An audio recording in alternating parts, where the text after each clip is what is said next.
Hello and welcome to Required Reading, the podcast that revisits the most impactful books from our childhood. I'm your host, Erin Bowles. I'm a writer, actor, and comedian. And our guest today is returning Liz Wiest. Hello! Hello, I am so excited to be back. Thank you again for having me, Erin. Oh, well, we were just talking. We're going to be doing a lot of these because we're doing Vampire Academy Book 2. And we're both locked into this series. Most impactful book of my childhood and now my adult life. Yes. It's just fun. It is just fun. Just there is something in those books. I don't know what she was slipping in there that makes it just so distinct from all of the other, vampire crazed novels at the time. I was watching. I was gonna pretend that I was gonna say I was reading something. It's fully a lie. I was watching a TikTok and the girl was talking about how every time there's like vampires being popular in media are like a recession marker.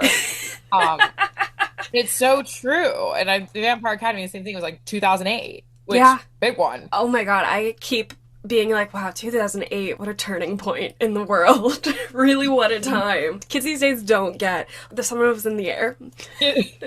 But by Richelle Mead, this book is titled Frostbite. I'm encouraging everyone to go listen to part 1. And if you're here without listening to it, that's totally fine. We're gonna have so much fun. It takes place at Vampire Academy, where Rose Hathaway is a sort of guardian to Lissa, who is a vampire. There's a lot of lore in this vampire world, which this episode digs into.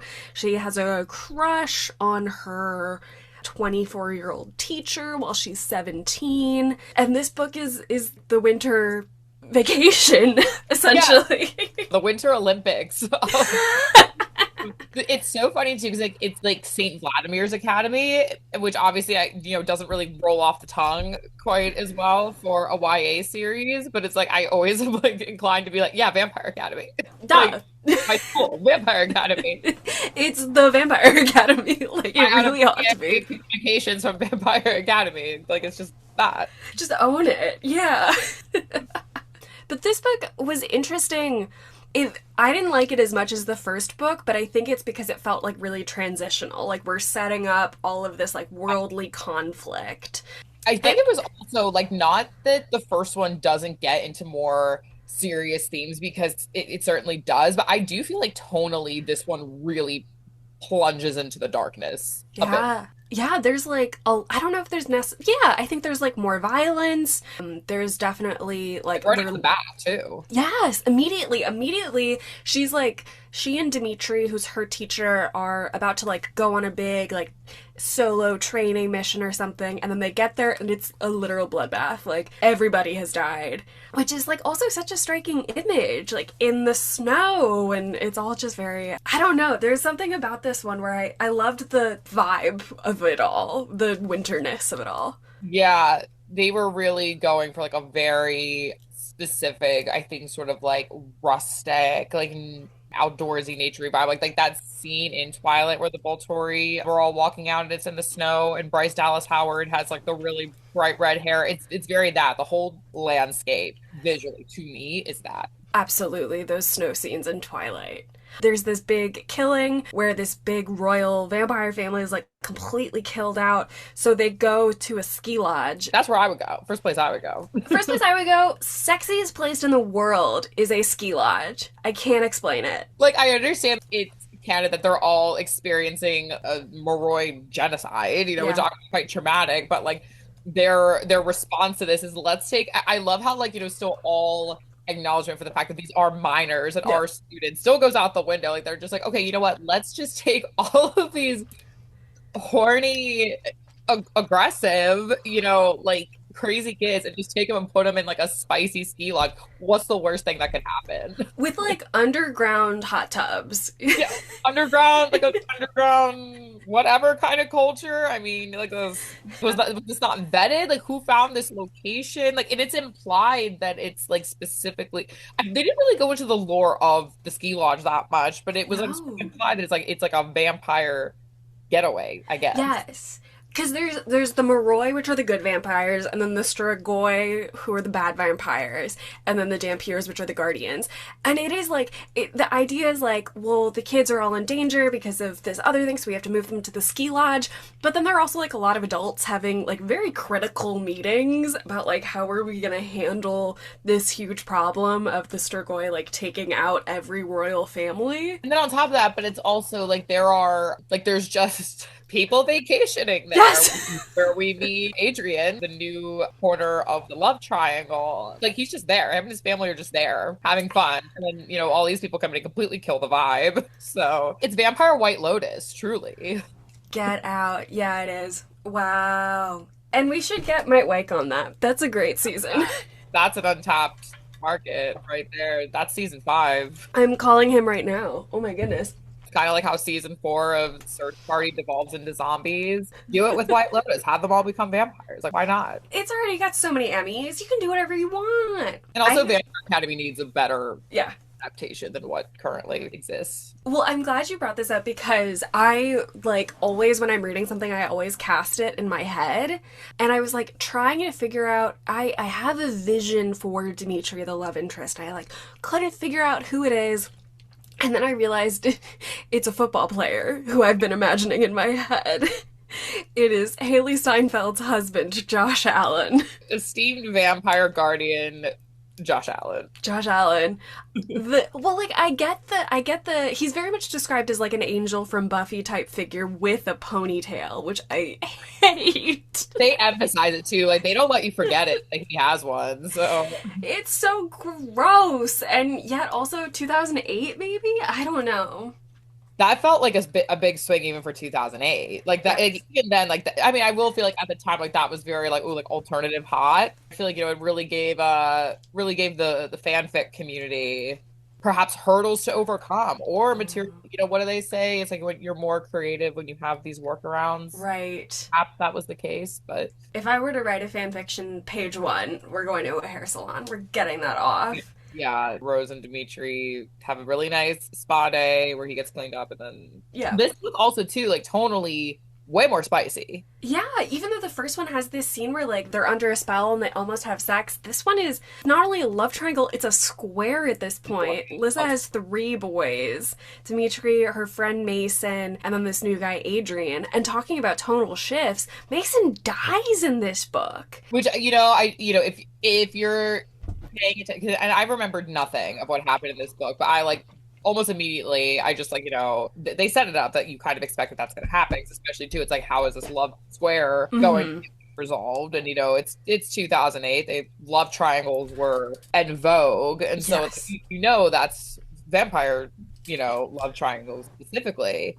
You knew one of them had to go, but you didn't know how, and then he dies in a brutal way.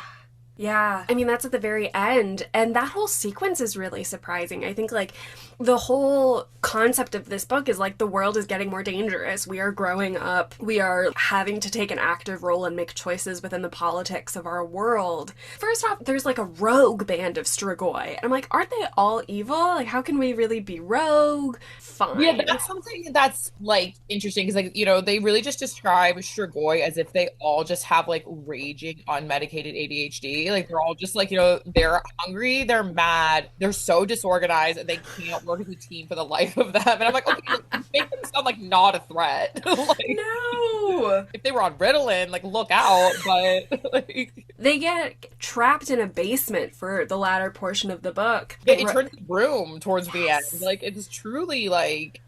Like it made me like viscerally uncomfortable. Like it's really like they don't shy away from how psychologically distressing that is, even for a YA book, I would say. Tied to these chairs with handcuffs, and I really liked that like the magic starts to come into play a lot. There's a taboo against it that I want to look into, but there is like that's when one of the love interests dies. They're like being starved for days. One of the guys gets bit, but again, like with the ADHD thing, like there's the big bad guy, and then there's some like whiny girl around it who's. I will say, like, it so far as like the ranking for this book, I'm like, was that character necessary? Which also, wait, Correct me if I'm wrong, because surprisingly, very off-brand for me, I never got into Vampire Diaries. Isn't the main character in Vampire Diaries Elena? Yeah, I never got into it either, but I know that much. Yeah. Like this feels, maybe it was a coincidence, but it feels odd. It feels weird. Yeah. And she dies. She gets her head chopped off with a sword. And really because she was yapping too much. Like she was a bad vampire. Bad isn't evil and bad isn't, she just really, it wasn't for her. But I love a crony. She was a fun henchman in that way. Yeah. I don't know. I think one of my criticisms with this book was that Lissa, the best friend, was so barely in it. To your point there, as I've been browsing the Vampire Academy Reddit, which has been quite dormant for quite some, Ooh. it's a vast wasteland now, but it is filled with like Lissa haters. Oh. Like the Lissa haters. Ne'er an ally to be found on there. The repeating thing is like, oh, she's so selfish and she only thinks about herself. And it's something I've been thinking about in this book, especially towards the end, well, because there's a recurring trope in this book where it's like Rose wants to talk about her problems with Lissa, and there's never the right time because, like, you're dealing with the situation where your bestie's dating a guy you hate, which, who hasn't been there. But it's giving unrequited sapphic friendship. Oh my goodness. A wee Multiple bit. times, Rose is like, I am jealous. And there's even a moment where she's like in Lissa's head, which happens a lot, like while Lissa is having sex. But she doesn't see Lissa. She sees the boyfriend. But nonetheless, yes. She's so viscerally angry about it. And then like there's like a throwaway like no homo sentence that's like, not want to have sex with Lissa. And it's like, well, it kind of sounds like you do, girl. Yeah. All other signs point to it. Yeah. Well, but all that to be said, because even like you get to the end and like because Rose at this point has not told Lissa really anything that's going on in her life for the entirety of the book. Yeah. Even, like, carried over from the original book. So I do think like I don't know if it's just maybe like you said transitional writing, or if they want to intentionally make Lissa kind of flat, or if she really is just kind of like a more vapid sort of character, because I feel like she was kind of a nothing burger in this. And I wonder how much of that is just like her being off page, and she's the last of her family, so she has to like take on a lot of adult responsibilities. But I think it's also interesting because we talked about that whole dynamic. Rose is protecting Lissa and is constantly like putting herself second. So I don't know. I think it's interesting to like almost see Rose kind of take a step in her own direction a little bit, but so many of her decisions are based on Lissa, so to not even have the person that you're doing all of this for present, it's just odd. And their dynamic is still something, I guess, because it's like the takeaway, especially from this book. I mean, like, she's going in her own direction, but I just am like, why, besides socialization, why do you want to protect this girl so bad? Outside of just like obligation, it's a very one-sided friendship, which that is one of the things about these books that, like, pun intended, like I love sinking my teeth into, is like there are some really interesting dynamics. In this series, especially in this one, like you got the mother-daughter dynamic that's introduced. You got the like authority figure and mentor-mentee dynamic that's extremely that's the age gap. But at the very least, and you have like the intense girl bond that's not explicitly sapphic, but also far deeper that I feel like you really saw with early aught depiction of those types of friendships. It's fascinating. Yeah. And I'm glad you brought up the mom. We get to meet Rose's mom in this book. And Rose's mom is a really like badass guardian, and they don't have a great relationship.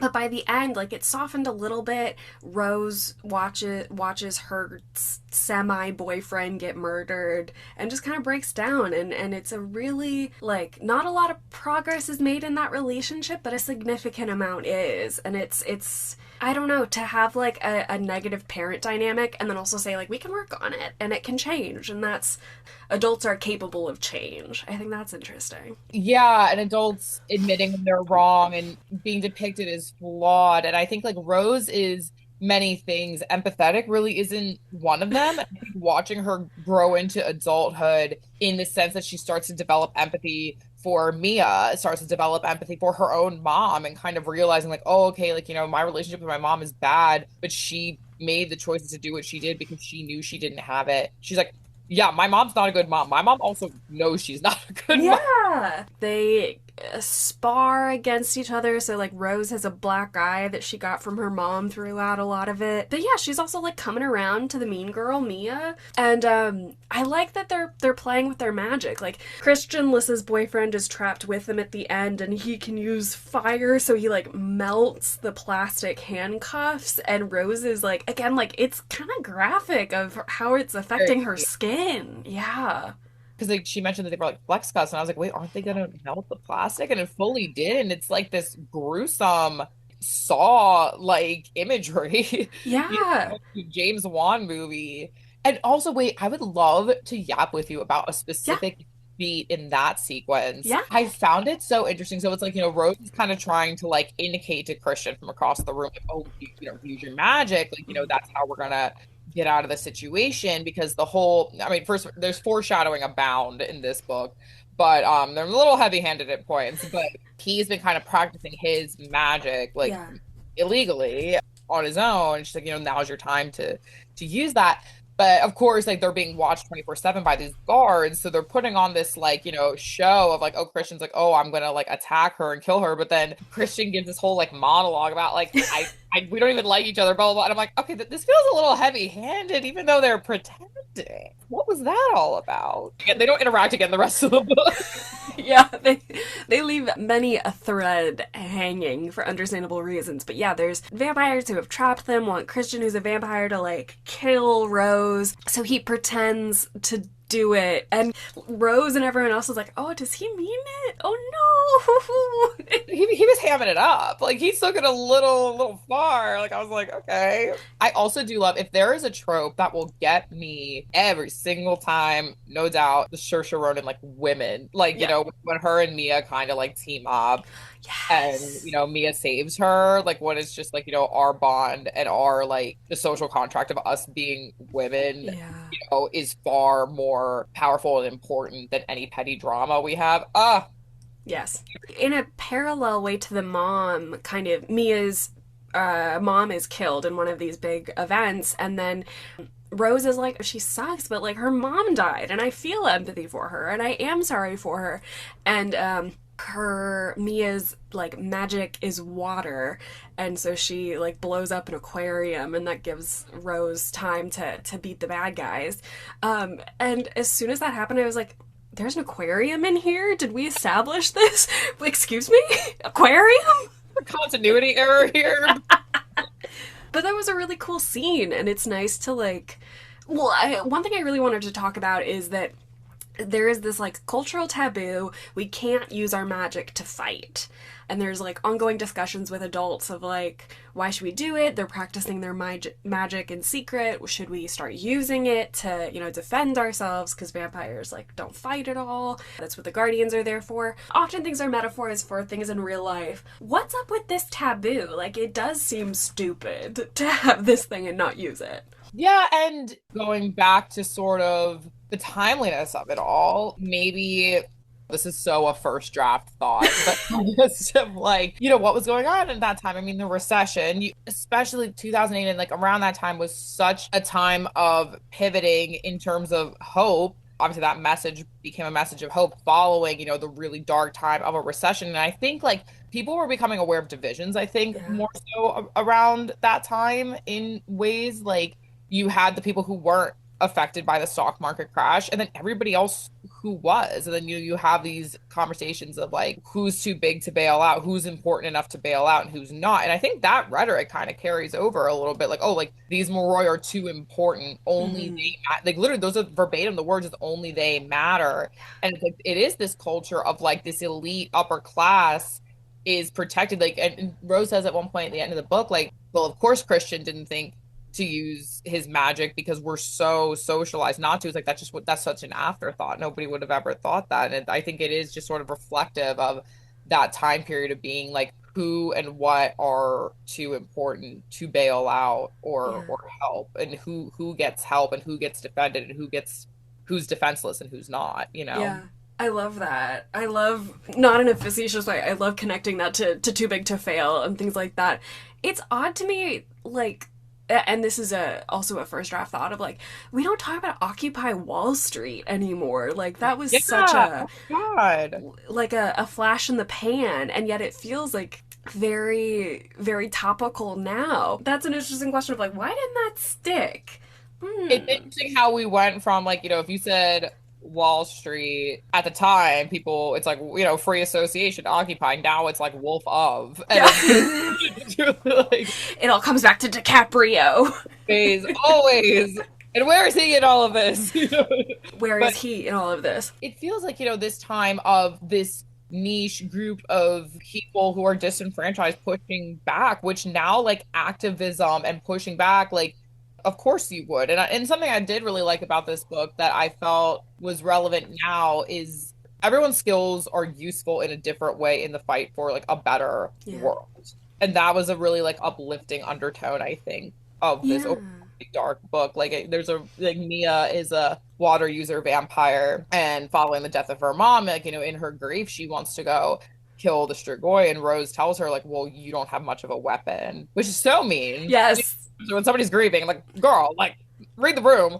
And then, Mia saves her in the end. Yeah. And not only is that a great moment, but it's also like Rose then grows in that moment, because she's like, who am I to say whose skills are valuable and who's not? Like, why? Like, we've been socialized to believe that only my skills as a guardian are valuable, but everyone has skills that they can bring to this changing landscape. Yeah, I think there's something very interesting in Mason and Mia are like, we're gonna take matters into our own hands. We're gonna go to Spokane to handle this. Where all third acts of stories should happen.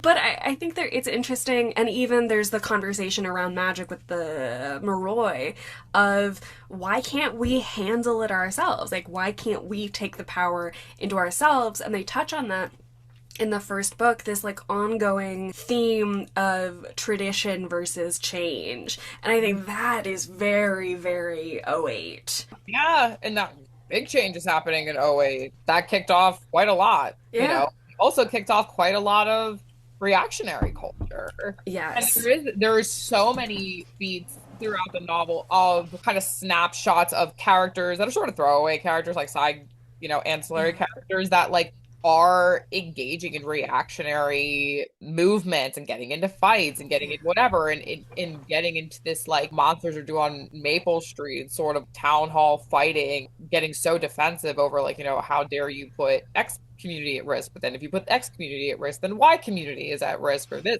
Z community gets decimated. And it's so many big emotions and very big stakes, and that definitely feels like holding a mirror up to what was going on at the time. Yeah. I want to talk about this new boy that we've got in the mix. Boy. Which is Adrian, who's, well, Rose never looks at Adrian as like a possible romantic interest, like, yet. She's very like hooked on Dimitri, and then she can't be with Dimitri, so she's hooked on Mason to distract from that. Mason has always been into her. Yeah, I can like, now that I'm thinking about it, I can obviously see them setting up Rose and Adrian, but there's the same reason of like why they can't be together as with Dimitri. But I guess there's the thing of like Dimitri and her like have a job, and if we're focused on each other, we can't focus on Lissa. Again, it's that thing of like putting yourself second, which is such an odd and like different theme. You don't get that in Twilight. Adrian's just like a walking red flag, whereas like Dimitri, it's like, that's problematic for a whole other slew of reasons. But it's also just like that classic sort of fanfic, vibe of like the really just unlikable, callous, but very handsome, spoiled rich boy comes in, and like, immediately it's like, okay, they're setting somebody up for this. Yeah. I don't know if it's just like the book not aging well, but it's just like, I'm like, oh my gosh, like he's so gross, he's so icky. Actually, I feel like I can't even say that, because I feel like Court of Thorns and Roses is like the biggest book right now, and it's the same thing. But yeah, it's just, he's such an interesting character. I feel like we didn't get enough of him. He's complex in a way that just feels like we don't know enough about him yet. Yeah. You can tell as a reader, like, he's gonna be a big character, like, he's flirting with her a ton, but there's so many times where, like, Mason or Christian will, like, see their girlfriend with Adrian and be like, ugh, I can't believe her, and they have to be like, no, he's just, like, he's obsessed with me, I can't do anything about it. Oh my gosh, it's like the most, like, sitcom-y, like, oh, womp womp, they Yes. saw him again. It's the early aughts, we gotta blame the women, you know, nobody's blaming this. And again, like, why are you there? Yes. Like, you're not a student. Like, He's just there, and, like, aren't you supposed to be at college? Are you home from college? Like, or is it because he's royal? his objective's not super well defined. And he's, like, drunk and smoking all the time. Like, literally constantly. Constantly. And we find out that he has spirit like Lyssa does, which means that their magic doesn't fall into an easily defined category. But now I can't. What is his thing? So his thing is he can, I don't know if it's control, but he can sort of manipulate himself into people's dreams and cultivate this, like, dream-like state, Right. like, navigating, like, the subconscious. And he can see auras, right? Yeah, I can see auras. Did you ever read a YA book series around the time called Evermore? That was all about I aura. know of Evermore, but I'm not familiar with her work. I read the first, like, 2 books maybe, and that's a book we got to get on this show at some point, because that is, like, I think a girl is, like, in a car crash or something and then can see auras, and that's kind of, as far as I remember, that's kind of it. And It's like, oh, listen, in 2026, everybody says they can do that. So. Yes, Adrian says that Rose, I keep forgetting Rose's name. There was a time where someone said, like, Rose in the book, and I was like, who is that? It's our protagonist. Right. Because it's told in first person. He says that, oh, Rose has this black, shadowy aura, which is because she died, and they set up the next book is titled Shadow Kissed, I believe. So. Shadow Kiss, which, by the way, my favorite thing is, according to the book, like, Catholic doctrine, mind you. Yes. Oh, Yes. Because Saint Vladimir had a shadow kissed. God, it just feels so weird. Pope Leo just tweeted about that, didn't you see? Oh man. Yeah, when does the Pope come to Vampire Academy? No, because I feel like he had to. This is just like how there's a Pope in the Cars universe. Like, there has to be a Pope in the Vampire Academy universe. Yes. And he's Moroi. Yeah. He's got to be a Moroi. That's in Twilight. There are Vatican vampires in that too. Yeah. Fascinating.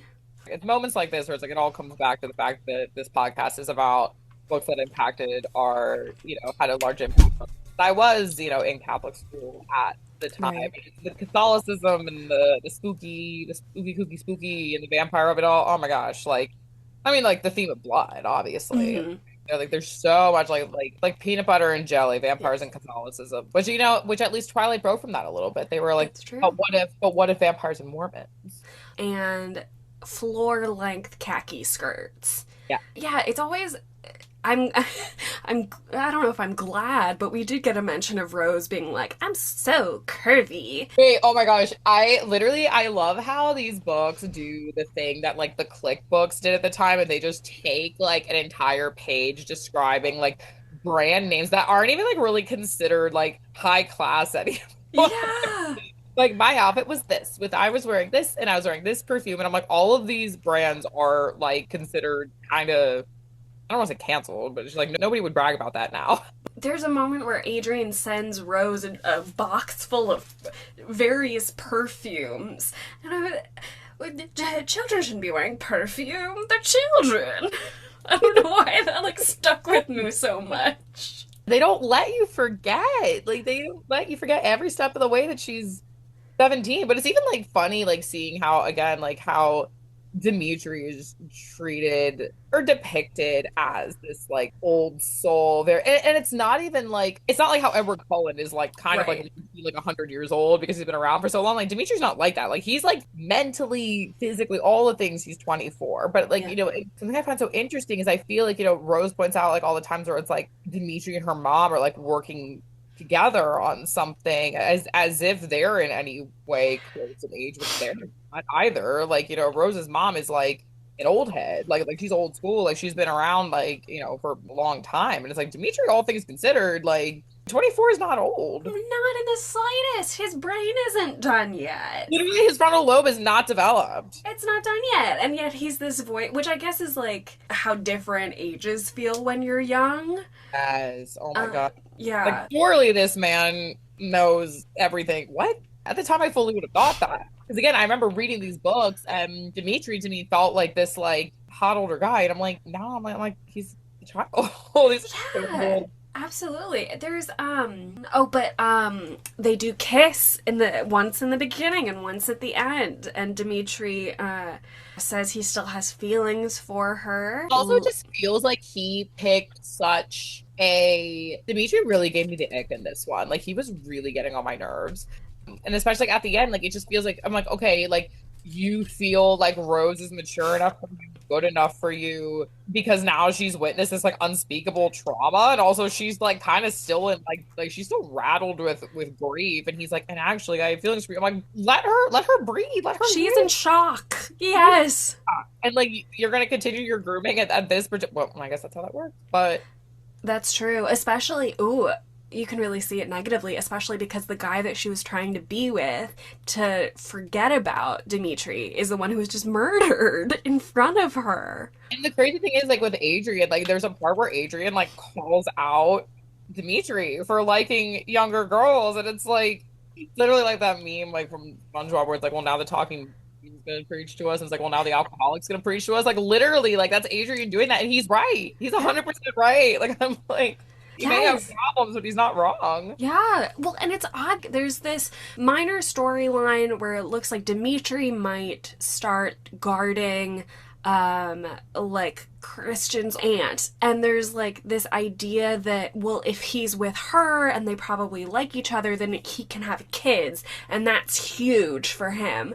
And I'm like, he is 24. And he's thinking, do you really... And we don't see into his mind and his perspective. But it's really like, why is this part of the conversation of like, well, I can't take away him having kids. That's so important. They don't flesh this out well enough for it to fully make sense for me, but it's like there's this very odd sort of subculture where it's like Dampier women are essentially having children for the sheer purpose of like doing this army for the Moroi. But in typical misogyny fashion, like it's like they're blamed if they stay home to raise the kids and aren't guardians, but then it's like if they're guardians, they're shamed for not being with the kids. It's like this like weird catch-22. But it's like the conversation around having children feels like it's just like a part of the job. Yeah. It feels like there's an odd degree of focus on it for a YA book. And there's a lot about we need more numbers and what the next generation is going to look like. Definitely. We forget they are Catholic vampires, lest we forget. That's 100% true. You're so right. And, like, it's not at all mentioned in this book, but yeah, like, Rose is a virgin, and that's, like, one of the first things we learn about her in the first book. Me also, wow, because I never kind of stopped and put that one together either. I'm like, this is the first I'm thinking of it, yeah. Very interesting. Even secular communities at the time, I think, really treated Louis virginity like it was still like a BFD, but like, and I do feel, and granted, I'm not the same age anymore, but I do sort of feel like there's sort of less of all that. Yeah, I mean, the Jonas Brothers were wearing promise rings. They were. I've seen that South Park episode. It feels odd that, like, a book that came out in 2008 feels so, like, culturally different from now. That's low-key been throwing me with this. And again, like, we talked about this in the last episode, like, there's not much on Richelle Mead online. Like, it's really evaded the public eye. And I don't think I'd have to fact-check this. Like, I don't think she was super really involved in, like, the 2022 Peacock series that they did. Not that I know about. I don't even know that she... kind of... did more than a tweet about it. I don't know if she even did that much. Yeah. No, she's like, whatever. Like, you said this earlier, we definitely do need a better version of this. Because it's just, like, it's just delicious and fun. And I feel like kids We need more stuff for teens. Yeah, we're forgetting the teens. We're forgetting the teens in the content that's being made. Because I feel like it must be hard, I think, in this day and age, especially with like Gen Z and Gen Alphas who are so allergic to being cringe, which is a fear that we lived freely from. Because it's like I do feel like that genre of like YA lit was so it was in its heyday. It was a renaissance like in our time. But I feel like now it's hard to do like with social media, like the lines get so blurred. It's like there's children's content and there is adult Yeah. content and there is not much in between. Yeah, I feel like we don't have that degree of like back in our day, there were kids who were picking up books and then like surprise there is like a little bit of sex or a little bit of edginess in it. And now it feels like that's part of the marketing. But 100%. there's a continuing thing on this podcast of like let children like exist in that weird in between space. They don't have to be adults yet. And thematically that does really come in with this book of how Rose has to keep being like, oh, it's time to grow up. Like there is a distinct change when she sees that first bloodbath at the beginning of the book. Yeah. I feel like the graphic design for the books is it literally just looks like somebody like was doing like a 2008 collage and like cutting out like the heads of like models on like Victoria's Secret pink poster and then just like slapping some like text over it in like PowerPoint or something. Then they're ready to go. It fits into that thing of these books are like literally written for that niche high school age of like you're transitioning into a world that's very scary and they don't give you sort of the time as much to grow with it in the way that like Harry Potter did where it's like that sort of like era of like children growing up with the books and you know as the kids got older the books got more mature like Vampire Academy doesn't particularly do that, I don't think. No, I was thinking about this earlier today. It does feel like it takes till like the end of the fourth Harry Potter book to have the kind of death like Mason's. Yeah. That is like now we're in the adult world. It's the Cedric Diggory moment for sure. Like with the he is exactly. They're similar character types for sure. Yeah. Cause he's well, and Mason's a cutie. He's a good kid. Sad to see him go, but I don't know. It's like if someone in that circle had to die, I'm glad it wasn't the kid who was getting bitten. I don't even know. Is it Ernie? His name can't be Eddie. Ernie. Eddie. Because if I was like, if Eddie dies, that's not gonna be enough emotionally. No, the stakes wouldn't be high enough. It'd be like, oh, that's sad, but what it really wouldn't be enough, I don't think, to hinge a third book on. Which obviously, this is like you said, it's so obviously the like, and here's how we're gonna get to the spinoffs. So like, it's very that. Yeah. The cover for the first one was fine, but there's the girl in the center who's obviously supposed to be Rose, and then in the background of this one, there's like a guy peering over her shoulder, and he looks like a guy from Degrassi, who I think is like a gay guy in Degrassi. Yes. Oh, man, one day, maybe, oh gosh, where's Degrassi streaming? Is that what I spend the next year doing? Is watching Degrassi? I can't think of a better use of time, to be honest. Let's write it down. And I'm sure there are rewatch podcasts. I wonder if this was in 2008 when they had that commercial that people still talk about to this day. Shark in the Water?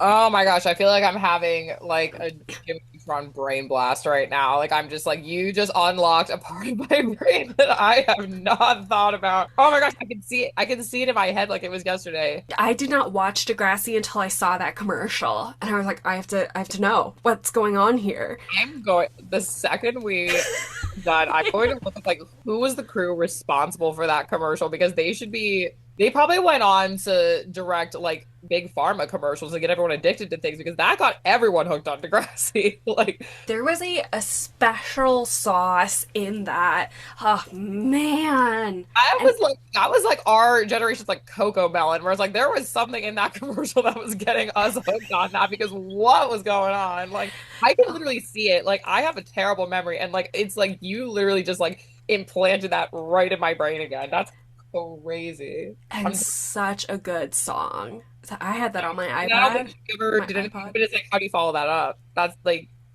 How do you There, possibly follow up a song like that? I don't know. I do. yes, a beautiful everything lines up. Everything fits. It had that circus, man. I literally That was, remember the part where, like there's like the knife throwing, and I'm like, "Eh, commercial, no less." and someone's like on the wheel Yes. spinning. Yes. Oh man. AI Ugh. could never. AI could never. AI could never have Drake get paralyzed in a school shooting. Oh, AI could never think of that. Man. somebody actually like uploaded like the Shark of the Water commercial like to OpenAI to be like replicate this, find the sauce, find the Krabby Patty formula here. Oh my god, me with all these millennial references today, but As we should. That's what it's for. This episode is not meant to be Count of Monte Cristo. This episode is meant to be Degrassi Shark in the Water commercial. exactly. Which I canonically they have TVs at Vampire Academy. They probably saw it. Oh my goodness. Yes. Imagining like Lissa and Rose painting their toenails watching Degrassi. They're just girly girls. And probably being like, ugh, these kids have it so easy. They don't even know. High school, am I right? I loved all like the cheeky little like oh high school in the beginning that like they were littered every like something I also like I love about this book is how bad the dialogue is and how Rose just thinks she's being so witty. And again, we millennials like I'm a cuss, but we did not live with this fear of being cringe. And you know who else didn't? Rose Hathaway, because everything she said, she's like, oh, like I'm putting this man in his place, and I'm like, you sound like you're reciting like porn dialogue. Like I'm sorry. Like, Rose is such a fun, interesting counterpoint to Bella Swan. She yeah, like they are foils all day, every day. and we talked about this in the last one, but like Rose just has confidence that feels so alien in that era. I Ugh. totally agree. And you know what? Like it's again going back to the Catholicism as it does very often when I start talking for too long. And my there is like at least especially when I was growing up, it's like as the church struggles to live on and Yeah. like in this current climate, especially with feminism, it's like I think there was this they were like loosening up like the chains a little bit, like oh well, like girls, they're confident and they have but there were like girl groups like literally like girl groups, not like girls five ever, but like that were like Bible studies and very like fierce and like God made her fierce and that kind of thing. Like I was coming up during that era, and that feels like the Rose Hathaway, like oh like she's fierce but also like she's gonna be traditional for a man eventually. Like this is Yeah. like she's young and she's whatever, but like she's acting in the spirit of the Lord, and like God is speaking to her and she's fierce, but also when Dimitri wants to whatever, like she listens to him, and like that is the man and that is the authority. Like it's very giving like that era of Catholicism that I actually do think, I mean I don't, not that I know, but it seems like that kind of is still a Yeah. thing. There's very much a theme of, which feels right for teenagers, but of like, I need to think before I act. I think it's like aligning with growing up, but there is sort of like toe the line a little Yeah. bit. Hmm. Definitely. Which I think we talked about in the first one. Yeah. It feels a little empty, but I still had a fantastic time and definitely going to read the next one. I can't wait. I fear I'm locked in. I got to the end of my, well, I need to know what happens next. Exactly.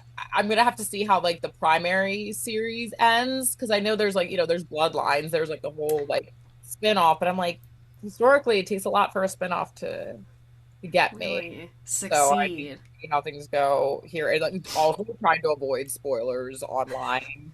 And I'm like, wait, because like normally I don't even care about spoilers. I'm like, no, if somebody from a Reddit thread 10 years ago spoils Vampire Academy for me, like they're gonna feel my wrath. Like this, Devastating. Well, and speaking of wrath, Lissa's like medication is just, like not really working anymore, and that's a concern. But Rose, and it's like so barely mentioned at the end, Rose is like, oh, I'm getting really mad. And the last episode I recorded was about Carrie, which is all like, it's interesting to see girls be mad and rageful. yeah, oh, they should do it more. That's all they should do. No, Yes. Oh I'm my not goodness. advocating for that all the time in this podcast. My views do not reflect that. But let teenage girls do carnage. And she does. Like, Rose, with a dull sword, hacks off two vampire heads. Yeah, I'm also like, I'm still stuck on the image of the aquarium. I'm still stuck on them going to Petco and like buying the fish and setting it up in there. Like, it feels weird for vampires. I do like the mental image you just said of like vampires going to Petco and picking out we want a beta, I and was you're gonna say like, they this got beta, they got. they got Squidward's house. But you know what? Again, like these are Strigoi with these ADHD interests. They probably got really into putting that together and then forgot about it. Then moved on to killing. They moved on to the next task. Oh my gosh. I'm scrolling through. Yeah, I just thought that I certainly didn't want to have sex with Lissa. These books are the perfect example of what Chris Fleming had called the Sapphic Meridian. He's like, there was like such a specific, he's like, you can always tell because he's like, it's the girls who grew up with these books who like, they loved, like the only men they ever loved were like Mr. Darcy and like those types of characters. And at the time, like it was like, he's like, as all these women started coming out as lesbians, they're all sitting there like, wait, like, we can do that? Like, I know we can do that, but like, wait, actually, we can do that? Like, Vampire Academy feels like the perfect example of like, if these girls were born a little bit later, Right. totally would have been different. Would not have gone down like that. And there's even, if you want to like read a metaphor into it, she is like trying to convince herself that she likes Mason. And that can definitely, oh, I didn't catch that. Well, and it's also too, it's the whole thing of, and obviously this is not the case for every single, sapphic woman, but there is a phenomenon for many where it's like the only sort of men they're attracted to are these like figures that are just outside their reach, which is, things people like Dimitri, who also shouldn't have a romantic relationship with her. Their relationship should be mentor-mentee, work together. Like, he should be keeping her safe, and he's actively putting her in danger. And, and like people like Adrian, who like Adrian's the fun, hot guy, but he's not like, husband material. Like now me with a traditional, like, oh, well, he's not a husband, but. That is a thing that they're like thinking about, or at least with the whole kid thing in Dimitri. And there's so much of like, he has a whole life planned out and a family, and it's just like you're 17. What is happening? The whole thing with Adrian is a Moroi. There's a pattern of like Moroi men who seek out damn pure women for like a good time, but they don't stick around, and it's like this notorious culture. Yeah. It is very the Madonna horror complex, very much so. But it's like it's this Madonna horror complex that's baked into these social status that they can't change, and it's like and it's their quote unquote race in the book, which is like there's a lot to be. There's a lot to unpack there. Yeah. Because that dynamic even kind of exists within Rose and Lissa, where Rose is like the sexy one and Lissa's the pretty one. And yet Lissa's the one who's had sex and Rose hasn't. So maybe there's like an interesting subversion of it. I don't know. Kind of interesting. Very interesting. And it is very much just like, the don't, stereotype girls and that kind of, and it's also like, why are we sexualizing teenagers? But like that ship is sailed. Look around us right now. But yeah, it's like, and especially if the Lissa character, and I do feel like that was such a common trope for this period of time. I mean, this is the era of not like other girls isms, and the pretty popular character still had to exist. Like she still had to be around. It's almost like as if it's rounding out the world. Yes. Per se, but she's not. There's not a lot to her. Or like they make her seem very vapid and very. The most interesting things about her are like these things that she can do, not who she inherently is. Yeah. She has like control over people and life and death. But I think you said it earlier. It's like Rose has all of these feelings about her and the audience just kind of doesn't get it. Like, why is this happening? Especially when it's like one of the biggest reasons, because the age thing is there, obviously, but that kind of almost isn't sufficient. And maybe when you are a kid, especially. So there's the thing of like, well, we would be putting her at danger if we were to get together. And it's like, well, she's not worth it. We all understand that. Also, I think what's so funny about this world, it's a terrible system. None of it makes sense. It seems doomed to fail. You're telling me that Rose and Dimitri are the first people to like have ever broken the rules? Like, I find that very hard to believe.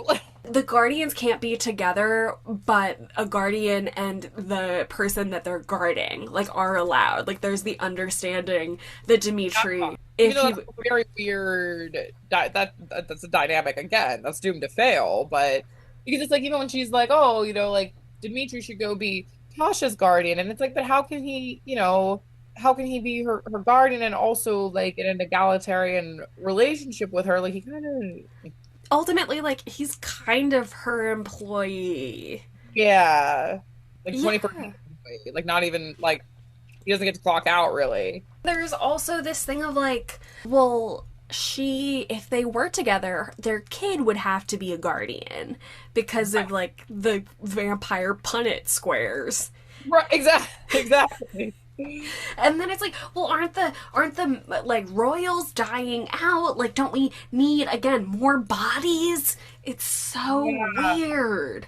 It's very, very weird. Yeah, because it seems like there's like not a ton of royals and not a ton of Roy. And it's like, well, Especially with all of these people being killed and dying out. It is like a dying race. Yeah, and we talked about in the other one, like there's this whole race that is like built to protect people. There's constantly Rose is telling herself, like, I have to come second, I have to put my needs second, which feels true to parts of life. Like, I definitely felt like a sidekick to my best friend.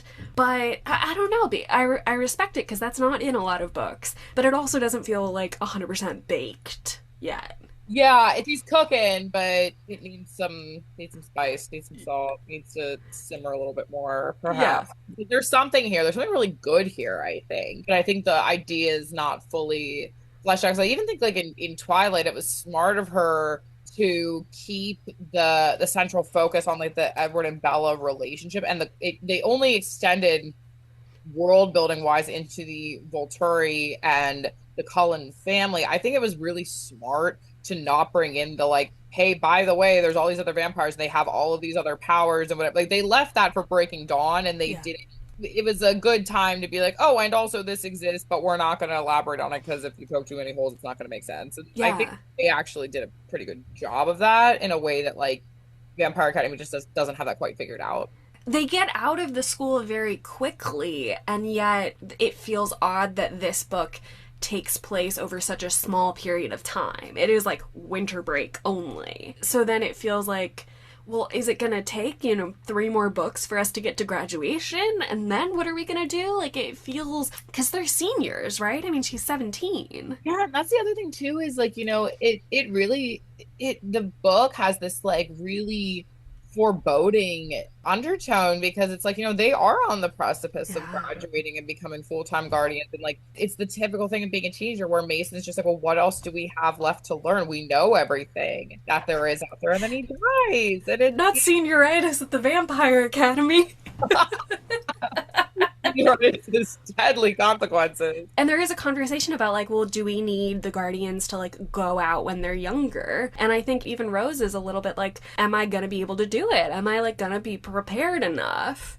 Well, it's interesting the way that they look into her psyche about like how she's dealing with trauma because like she is in a situation where like she can't relate to her peers in this book Yeah. because she's seen too much. Like she's seen some like really gruesome, really terrible things, and she feels isolated from her peers because of that. Because she's not like, and like Mason says to her so many times like, oh, you changed, you're not the same anymore. It's like, yeah, well, she witnessed this like Yeah. mass grave essentially, which is horrifying. And like of course she feels this like attraction to Dimitri because it's like, well, I can't fit in with my peers. I feel too old for them, but I'm also like too young for you. Like she's existing this very isolating, lonely place. That's it's a hard place for growth there, and Yeah. that's a very interesting sort of because we've talked about in the last one like how they approach the mental health conversation in a way that's a little ahead of its time, and I think that was sort of one of those examples of that.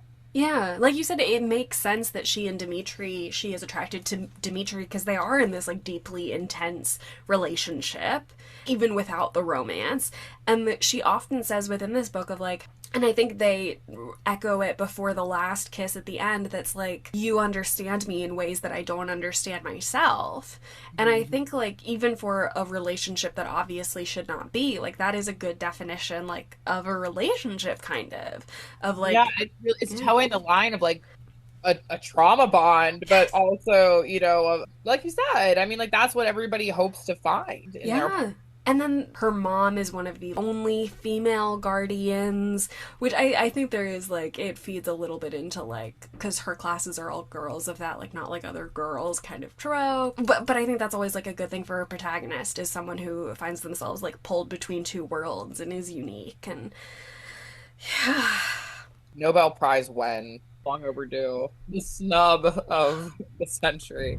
We all felt it. The New York Times wrote articles about it. Yeah. I feel like the next one's going to be saucy. Yes, delicious.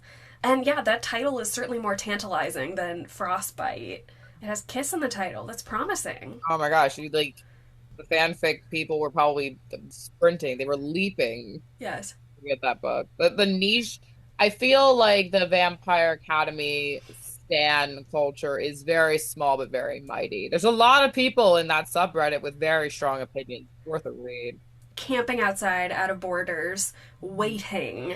Well, would you consider it required reading? I mean, gotta read the first one for. I mean, absolutely. I mean, but you know what? I think required no, but be a lot cooler if you did. Yeah.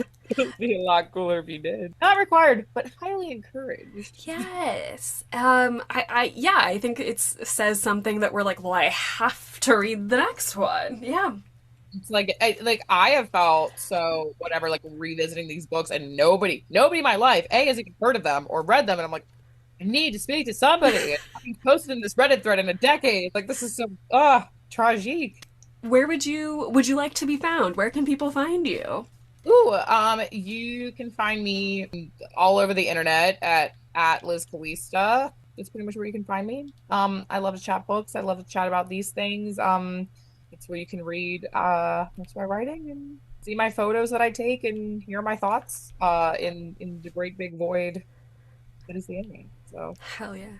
And then I don't know if we did this in the last one, but I am now reading like the final sentence or paragraph of these books to close out the show. This one is a little bit of a nothing burger, where Rose is like, we're starting up our lessons again. There's so many things you have to teach me. Standing in the doorway, he looked over at me and smiled. Yes, lots of things. Yeah. Exactly. It's the sound you make when someone has to go to the principal's office. Exactly. I'm so stoked for the next one. I really am. Well, we'll be here doing it again. Ready. Until next time. Until next time, the end. The end.